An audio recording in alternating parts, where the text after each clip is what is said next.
pleased to be able to introduce our next speaker. You know, there are many people in my generation who owe an incredible debt of gratitude to people who paved the path in a prior generation. And Alene Moris is one of those people who had an incredible impact. Today we don't even think about issues of women in the workplace. It just is. It wasn't always that way. And I am thrilled to be able to share with you a remarkable lady who has made Seattle her home, a lady of Icelandic descent, and a lady who has made the world a much better place because of her efforts and impact in her professional life. So, without further ado, I'd like to introduce Alene Moris to talk about women in Iceland are unusual and happy. It's a great talk. Welcome, Alene Moris.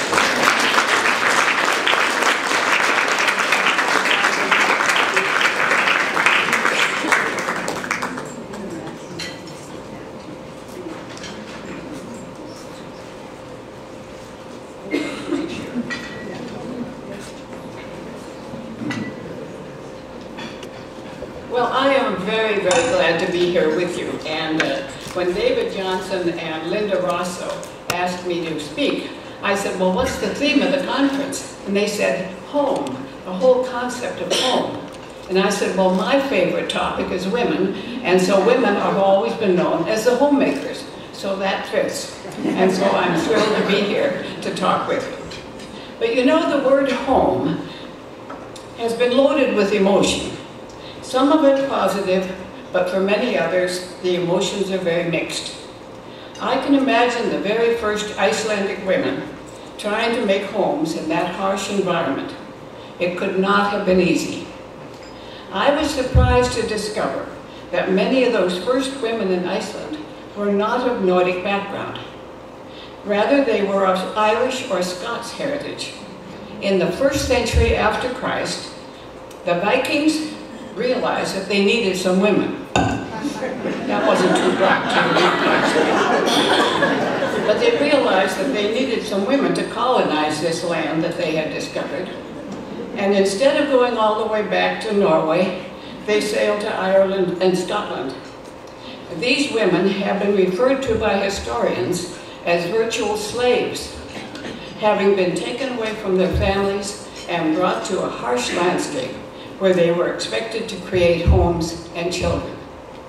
One can only imagine these lonely women, far from the support of their families, struggling to survive. How difficult it must have been to be pregnant in such a challenging environment. Trying to raise children in those circumstances must have been heartbreaking many times. Only the very hardy women would have survived. And I would propose that these very hardy and stoic survivors, male and female, might have provided the gene pool that created the heritage of strong Icelandic men and women that we know today. Certainly the word that is most often heard about Icelandic women is strong. The second most often used term is beautiful.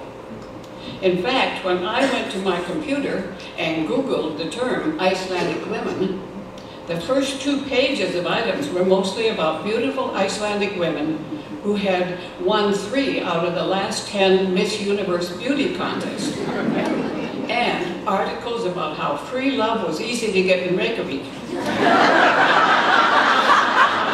where independent-minded women party until the wee hours of the morning.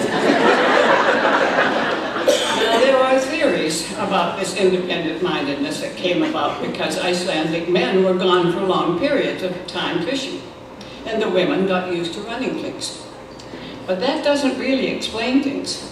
After all, the men of Spain and other European countries were sailing far from home, and their women are not noted for their independent-minded style of life. Probably it was a combination of factors, but there is no doubt that strong Icelandic women were some of the early pioneers of the feminine revolution that is sweeping around the world today. When American women finally got the vote in 1920, Icelandic women already had a women's political party called the Women's Slate. In fact, my Icelandic aunt my mother's half-sister, Halldóra Björnadóttir, actually ran for the Icelandic Parliament in 1921 on this women's slate. She lost, but she tried again in 1926, and she lost again. But what it does demonstrate is that there was actually a formal women's party in the early 20s, which is quite amazing. This aunt of mine became important to me when my mother wrote a letter to me saying, "Your Aunt Halldóra is now 94 years old. Icelandic women do tend to live on and on."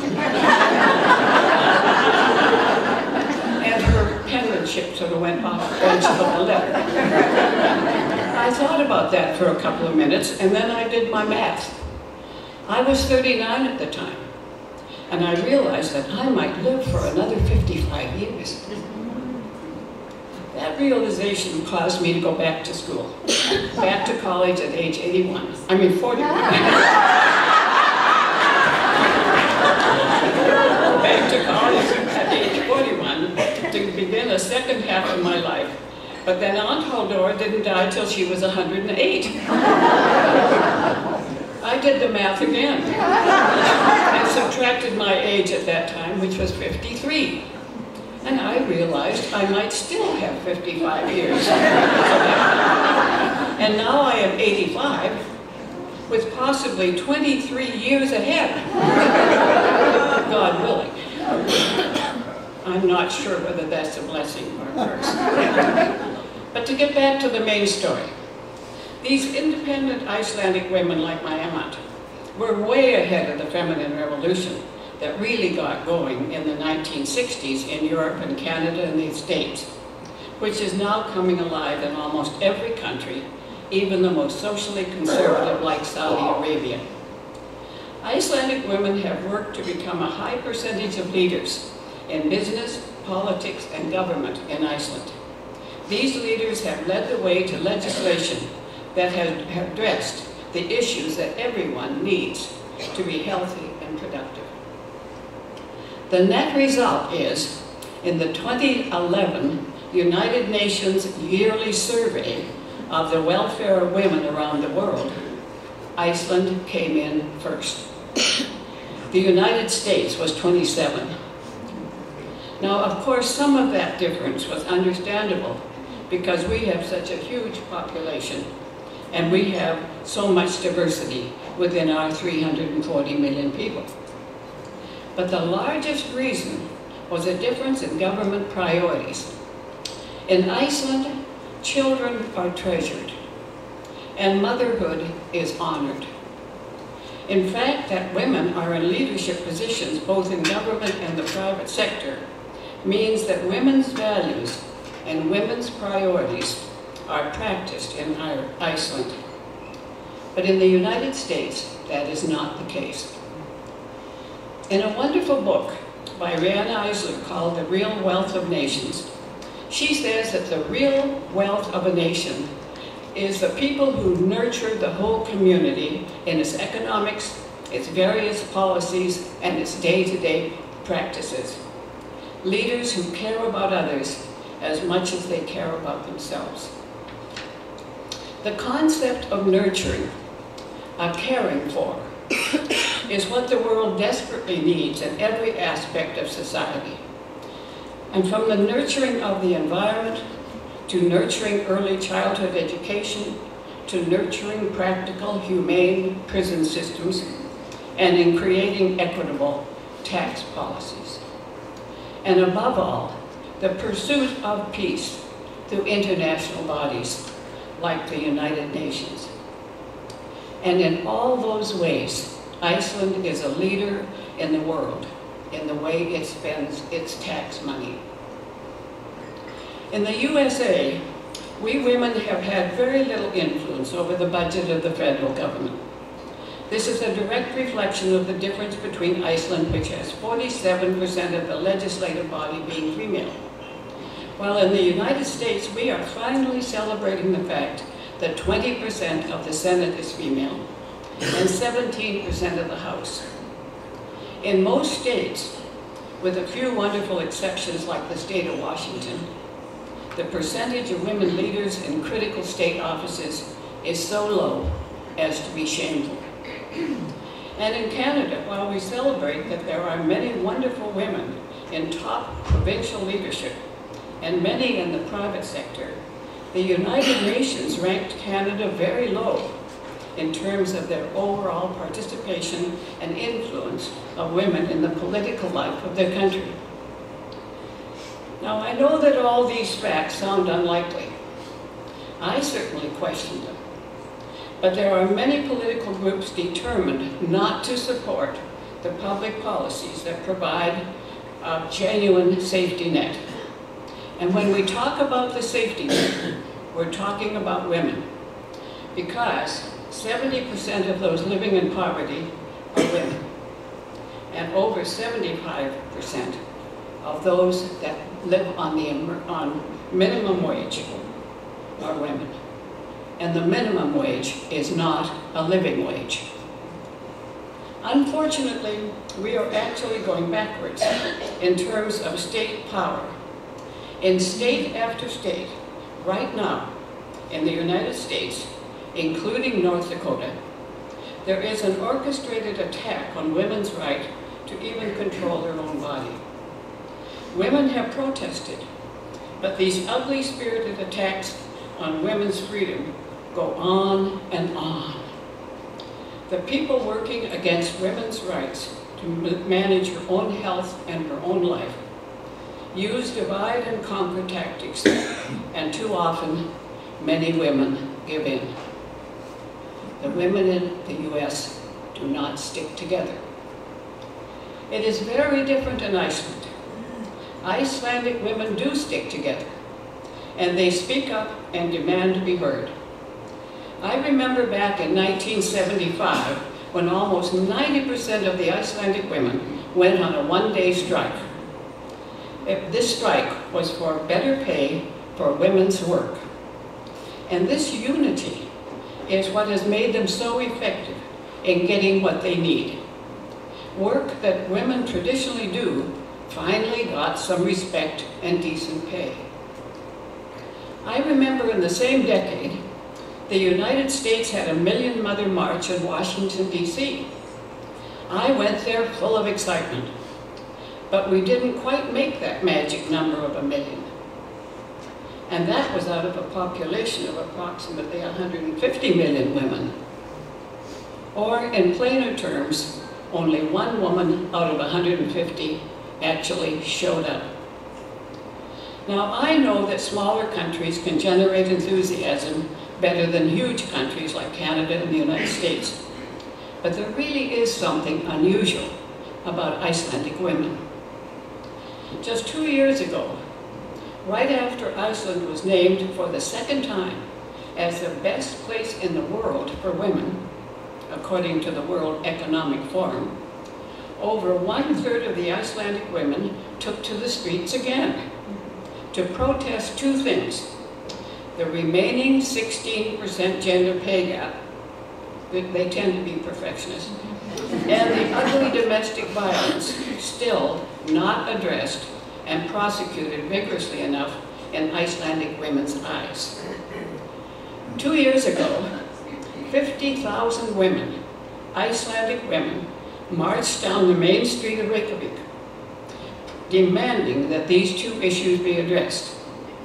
And the issues of violence in the home is linked with Iceland's problem with alcoholism. My son Carl, who is here with me today from California, has gone to Iceland to participate in trying to solve this problem. Meanwhile, in the USA, the terror against women in the home is at an all-time high. In the last 12 years, almost 12,000 women were killed by boyfriends and intimate partners. I'm going to read that again. In the last 12 years, almost 12,000 women were killed by their boyfriends or intimate partners. And American women have not protested in any significant way. Now, while Icelandic women stick together and make public demands, what I like about Icelandic feminism is that it is seldom angry. They see it as a common sense kind of thing. They are generally very pragmatic, and in both the media and the politics, it is clear that their commitment is to a better life for everyone. From what I have read and heard, the male-female sexual relationships are just as lively as ever, which is nice. Men and women still even like each other, which is unusual in social change. Rather than criticizing individual men or honoring individual women for becoming CEO of some company, as we do in the States, the emphasis for Icelandic women has always been on bringing justice and equity for everyone in the structure of society.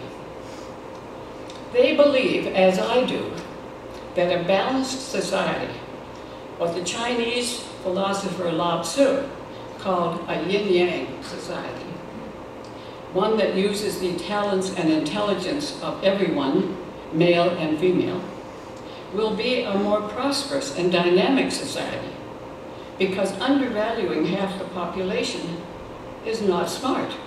One could even call it stupid. But this does not mean that women should just add their energy and intelligence to the status quo. That is, just become part of the way things are now. No, no, no. What is meant by a balanced society is one which blends both masculine and feminine priorities and ways of thinking. Or in other words, women don't want a bigger piece of a bad society pie. We want a different recipe for the pie. We want a different society which is more likely to be healthy and sustainable for coming generations. When there is not that male-female balance, when there is a distorted imbalance, things go very wrong. Like the craziness in Iceland's banking system in the middle of this decade, and like the obscene craziness on America's Wall Street. In Iceland, some bankers and some public officials went on a very aggressive and very risky path of investments that proved to be disastrous. In a matter of a few weeks, in October 2008, Iceland went down to below bankrupt, having debts 10 times the gross national product. It was a catastrophe of the first order. The country was thrown into chaos. The whole world watched Iceland's plight. It looked hopeless, but there was one factor that saved the institution. Women in the banking world were called forward to get the financial life of the country going again. In fact, one of the most interesting things I read while I was doing my research was to read about an Icelandic woman called Hala Tómasdóttir. She was executive director of the Icelandic Chamber of Commerce. She has impeccable academic credentials in economics and financial matters, and had lots of years of experience when the huge financial meltdown happened.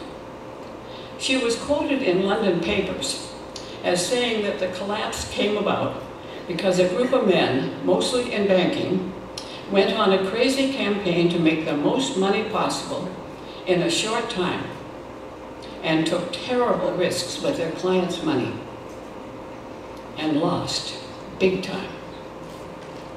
Now, Hala is very plain-spoken and was quoted in the papers as saying, testosterone ran wild in Reykjavik, with these men and their women buying fancy cars and taking extravagant vacations and generally acting like fools, just like the people on Wall Street.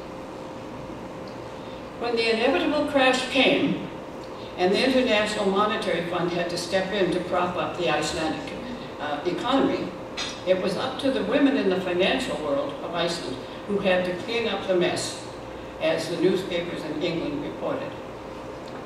These English newspapers call these women the heroines of Reykjavik. And to the surprise of the world, the huge bank debts are being repaid faster than anybody expected.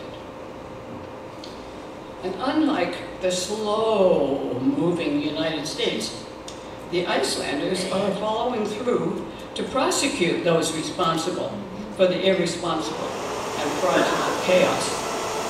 This is not easy, as many of the men are prominent in Icelandic society. I think the USA needs to find the courage to copy Iceland. We desperately need that kind of courage.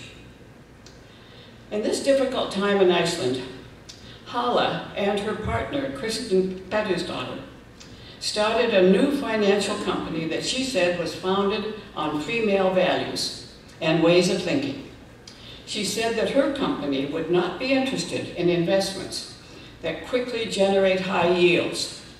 Instead, they would be focused on sustainable investments that make as much sense socially and environmentally as they do for the investors. And to some people's surprise, those who called her naive and called her unrealistic, her company is doing very, very well. Now, Hala has been interviewed many times and articulates feminine values as independent thinking rather than groupthink. I love that. Independent thinking instead of groupthink. Risk awareness, straight talk, honesty, emotional capital, and profit with principles. She explained emotional capital as treating all people with respect and dignity, and not paying a few people at the top huge sums, and others as little as they can get away with.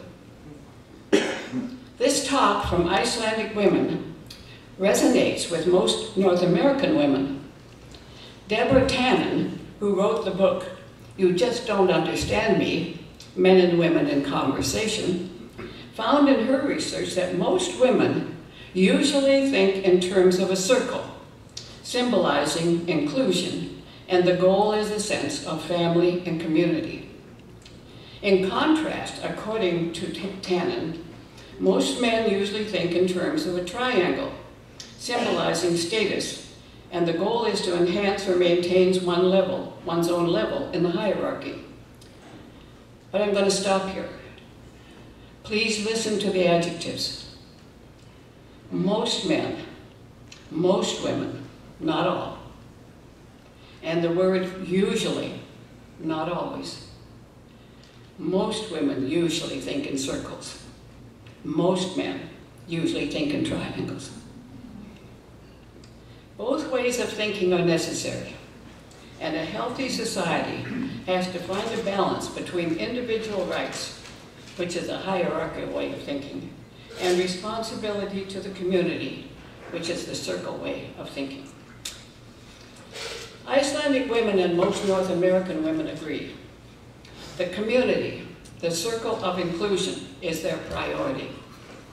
And as I celebrate Canadian culture, there is certainly more of the feminine dynamic in their inclusion and community, such as Canada's healthcare system, their electoral funding system, and their record on environmental problems, and their gun culture, and their contribution worldwide to peace issues.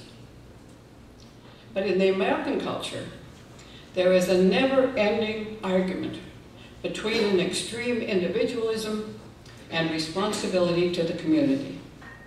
This individual rights argument is at the root of our gun culture and much of the violence in our cities and the violence in our worldwide behavior.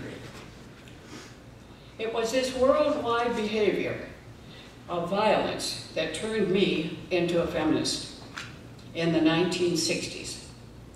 I had grown up in Saskatchewan in the Great Depression of the 1930s. I had wonderful parents. My father had been a member of the Saskatchewan legislature and became the head of child welfare, the only kind of welfare in those years. My mother was a leader in the WCTU, the Women's Christian Temperance Union. Our family talked a lot about social problems, and I grew up feeling a responsibility to do something to help my society. Now I want to say something here for the Canadians in the audience. My one claim to fame is that I was a babysitter for the children of Tommy Douglas. And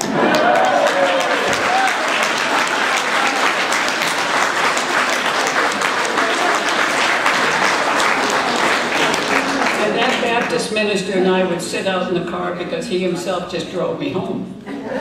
In those days, you didn't need security. And we would have long conversations about health care. And I doorbelled for him. I went door to door on the health care issue.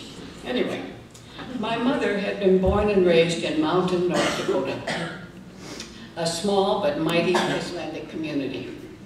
My dad was a Norwegian from Minnesota. They had both come to Canada independently because it still had free homestead land. My two sisters and I were blessed to get further education for useful work. One sister became a home economics teacher, and one sister, Ruth, who is here with me right now, became a nurse. I was sent to Minnesota to St. Olaf College to major in music. That led to me marrying a Lutheran clergyman and serving 3 parishes with him. Then, in 1965, the Lutheran World Federation in Switzerland sent the whole family to British North Borneo to help the Chinese Christian church when Borneo became a Muslim state of Malaysia. There, in an emergency situation, I became the interim head of a Cambridge University Overseas Examination Prep School, operated by the church. And I taught there for 4 years. In those years, 1965 to 1969, the Americans were becoming very involved in Vietnam. And my students started to angrily question me as to why Americans were there. I couldn't answer because I didn't know. So I sent off to the Yale School of Far Eastern Studies and asked for some books to help my ignorance. They sent 3 by air. I read all 3 of them in one very long weekend. And early Monday morning, I had one of those epiphany moments which changes your life forever. I had read carefully how all the war decisions had been made, and I finally realized that not one woman's name was anywhere to be found in the terrible sequence of bad decisions. This was exclusively a testosterone-driven groupthink, when decision makers accepted the authority of the senior officers and didn't question the motives. They were willing to accept terrible losses. They saw it as necessary to win. In my reading, no one seemed to ask, what are we trying to win? Why do we need to win? Why are we here in Southeast Asia anyway? As I read the accounts of the decision-making process, I became convinced that women absolutely had to come into partnership with men in leadership if we were to ever have peace. Without the female half of the human race being heard from, wars would continue to dominate history. I came to the conclusion that Monday morning that the female way of thinking, the feminine values of home, children, and nurturing of all kinds, is desperately needed to balance the masculine way of thinking if we are to survive. And 43 years later, I still feel that way. This is not because I think women are more intelligent, because we know we're not. And this is not because I think that we are more virtuous, because we all know we aren't. I just know that we see the world with different eyes, eyes that reflect our very different life experiences, very different priorities, very different values. We are a critical half to wise decision making. But there is one big problem. Most women don't know how essential we are. We women ourselves often don't value our own wisdom. We often don't realize how important our nurturing values are. We must wake up and speak up like Icelandic women do. I remember a moment when I caught on to the fact that women don't know their own wisdom. It was in the spring of 1972 when I was head of the Women's Center at the University of Washington. I went east to a conference which was entitled Women, a Resource for a Changing World. When I got there, I was very surprised to find out that the keynote speaker was a man. A man with the name of Dr. Mendelsohn, a professor in the history of science at Harvard. I sat up straight and listened when he started by saying, "Power comes to those who know and know that they know." I'm going to repeat. Power comes to those who know and know that they know. He went on. In very early times, witch doctors and tribal gods knew that they knew, and they spoke with utter confidence, and the people believed and followed. Then came the priests, who knew that they knew, and claiming the power of God, they spoke with confidence, and the people followed. Then we had the royal kings, who knew that they knew, and had the absolute right to speak, and to have the people follow. Then came the scientific age, said Dr. Mendelsohn, when the scientists used their research to decide what is true. And they were confident that they knew the truth and stated their ideas with great confidence.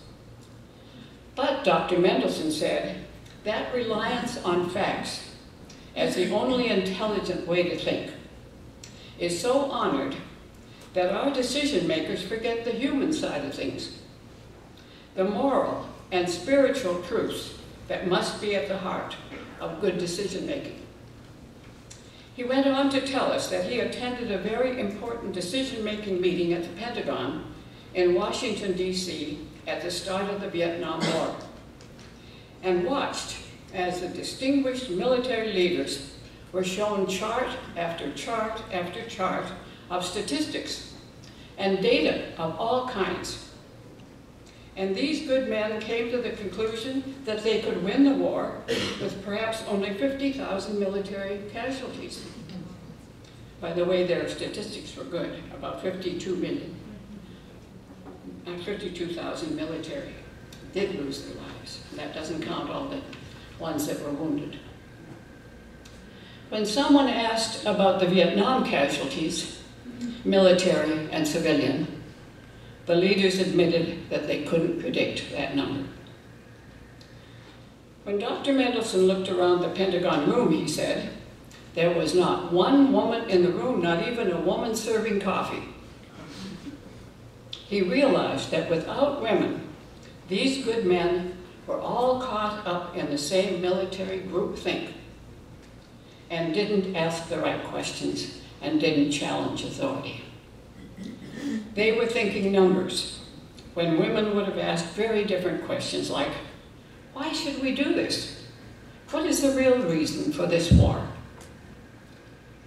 I knew that when Dr. Mendelsohn said the number 50,000, I know my heart responded, not my numbers brain. In my mind's eye, I saw all the crying mothers and children and wives and old parents weeping for their children. I would have paid little attention to the fancy charts, and I would have demanded some real answers. At the end of Dr. Mendelsohn's speech, where he strongly urged the women to recognize their own wisdom and to know that they know, and to insist that they be heard, I jumped to my feet, clapping, clapping, clapping, until I realized I was the only one on my feet. The other 150 women were clapping politely. I finally sat down, badly shaken. As the 3-day conference progressed, I understood that these intelligent women simply saw themselves as a resource for the status quo. They were looking for ways to use their intelligence and their energies to go up, up, up in the present hierarchies. And that has happened as many women have come into top positions in the government and in private sector organizations. But with some wonderful, wonderful exceptions, women have told me that they felt they had to agree with men's priorities and decision-making in order to get ahead. I would suggest that we talk with some of these Icelandic women who are already living well in a male-female world. It is not idealistic and naive to think that there is a better way of organizing society in which both male and female values can be honored, and a more equitable way of managing the economy is used, and above all, vigorously learning how to avoid war. Now granted, Iceland is a little country with plenty of faults. It is far from perfect, but we can look at it as a pilot project. The results in Iceland should command the world's attention because this balanced form of leadership is critical for the future. In fact, it is the way that we as a world will survive. It is that important. And as a bonus, we might all be happier. A new book has just come out recently called The Geography of Bliss. Eric Weiner, the reporter many of us have heard of National Public Radio, he researched the 5 happiest countries as defined by the World Database of Happiness. Using a long list of criteria, a professor named Ruud Verherpen in the Netherlands has declared that the 5 happiest countries in the world are the Netherlands, Switzerland, Bhutan, Qatar, and Iceland. As I read this book and its account of a very complicated Icelandic psychology, I recognized the male-female balance within the individuals. Icelandic men and women are not just stereotyped by their gender, as they tend to be in other countries.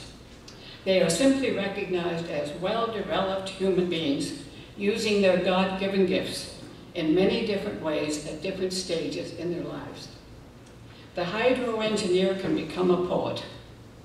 The language teacher can decide to go back to school and become a financial advisor.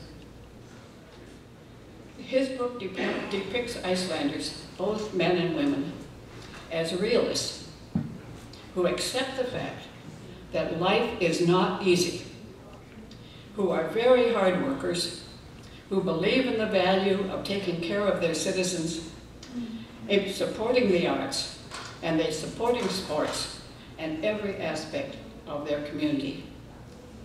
So in closing, we Icelanders in Canada and the United States can look to our unusual Icelandic sisters and copy their independent-mindedness, their straightforwardness, their honesty, their dedication to justice, their understanding that men and women together can create a country with reasonable equity for all. We don't have to accept this violent world. The many injustices that are seen as normal must be challenged. And the one behavior that I, personally, have to remember, Icelandic women show up when there is an injustice, even when they are old, even when they are very discouraged. They show up and they make their voices heard for justice. So today, although we are few, we are right to celebrate being Icelandic. But we have one more important task.